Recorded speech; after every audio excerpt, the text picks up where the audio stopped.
Hello दोस्तों, आप लोग कैसे हैं। आप लोगों का स्वागत है एस आर्ट लर्निंग में। इस चैनल के माध्यम से आप लोगों को डेली डिक्टेशन और आउटलाइन प्रोवाइड किया जाता है। यदि इस डिक्टेशन का आप लोगों को आउटलाइन चाहिए तो इसी वीडियो में लिंक दे दिया गया है, वहां से जा कर के आप लोग अच्छे से देख सकते हैं और अपनी स्पीड को बढ़ा सकते हैं। और ये डिक्टेशन का आउटलाइन जो है एक शॉर्ट वीडियो में बना दिया जाता है, ताकि कई बार आप लोग देख करके अच्छे से रिवीजन कर लें। और ये डिक्टेशन दैनिक जागरण से 80 वर्ड प्रति मिनट स्टार्ट होगा 5 सेकेंड बाद। स्टार्ट। चुनाव आयोग को ईवीएम पर एक बार फिर यह स्पष्ट करना पड़ा कि इस मशीन से जुड़ी समस्त जानकारी सभी प्रत्याशियों को दी जाती है और उसकी सुरक्षा के लिए समस्त आवश्यक उपाय भी किए जाते हैं। चुनाव आयोग को ऐसा इसलिए करना पड़ा क्योंकि कुछ विपक्षी नेता ईवीएम की विश्वसनीयता को लेकर अनावश्यक प्रश्न खड़े कर रहे हैं। पिछले दिनों पूर्व केंद्रीय मंत्री और राज्यसभा सदस्य कपिल सिब्बल ने भी यह कह दिया कि मतगणना के दौरान विपक्षी दलों को सतर्क रहना होगा और साथ ही ईवीएम से जुड़ी जानकारी जुटाकर रखनी होगी। इस तरह की सलाह का कहीं कोई औचित्य नहीं। विपक्षी दलों के रवैये से यह स्पष्ट है कि मतगणना शुरू होने तक कुछ और नेता ईवीएम को लेकर संदेह खड़े कर सकते हैं। ऐसा लगता है कि कुछ दलों ने ईवीएम को कटघरे में खड़ा करने को अपनी राजनीति का अनिवार्य अंग बना लिया है। वे रह रहकर ईवीएम को लेकर संदेह जताते रहते हैं।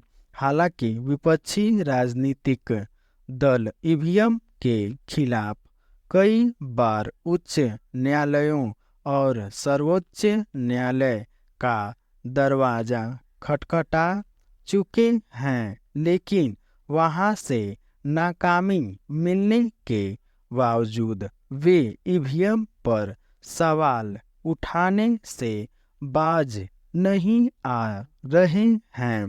इसी के साथ वे चुनाव आयोग को भी कटघरे में खड़ा करने में लगे हुए हैं। कभी मतगणना के अंतरिम और अंतिम आंकड़ों में अंतर को लेकर अनावश्यक प्रश्न खड़े किए जाते हैं और कभी मतगणना के आंकड़े जारी करने में कथित देरी का हवाला देकर चुनाव आयोग को निशाने पर लिया जाता है। इस बार लोकसभा चुनाव में यह काम रह रह कर होता रहा। चुनाव शुरू होने के पहले भी सुप्रीम कोर्ट का दरवाजा खटखटाया गया और यहाँ तक मांग की गई कि ईवीएम के स्थान पर मतपत्रों से चुनाव कराए जाएं। मतपत्रों से चुनाव कराने के लिए यह दलील भी दी गई कि सभी वीवीपैट का मिलान किया जाए। यह दलील एक तरीके से चुनाव प्रक्रिया को जटिल बनाने की ही कोशिश थी।